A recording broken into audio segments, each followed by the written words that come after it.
સરજી આપે જે વાત કરી તે માધ્યમ તરીકે આપણો ભૂમિકા જે હતી અમે સુપેરે બજાવી છે કે લોકોની વાત તંત્ર સુધી જી પહોંચે અને વિથ ઉકેલ સુજાવ સાથે.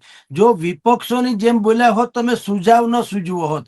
અત્યારે જી આજે જે મુખ્યમંત્રીએ 7,000 કરોડ રૂપિયાનું પેકેજ જાહેર કર્યું એ અમે છેલ્લા 1 મહિનાથી કહીએ છીએ, જ્યારથી માવઠું થયું ત્યારથી આજ સુધીનો અગાઉનું માવઠું અને તાજું માવઠું અમે એમ કીધું કે તમે કેવડિયા કોલોનીમાં જે ત્યાં તાસીરો કર્યો છે સરકારી તામઝામ વાળો, એના કરતા અમારે અહીંયા ખેતરે ખેતરે ખરખરા થઈ રહ્યા છે.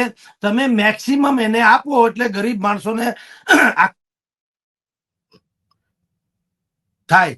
આ અમે સુજાવ આપેલો અને અમે એમ કીધેલું કે જો સરકાર સારું પેકેજ આપશે તો ગોપાલ ઇટાલિયા કે પછી અમિત ચાવડા ગમે એનું હશે, કોઈનું કાંઈ પાવલું નહીં આવે વિરોધ પક્ષનું, કારણ કે પ્રજાને મતલબ છે મદદથી.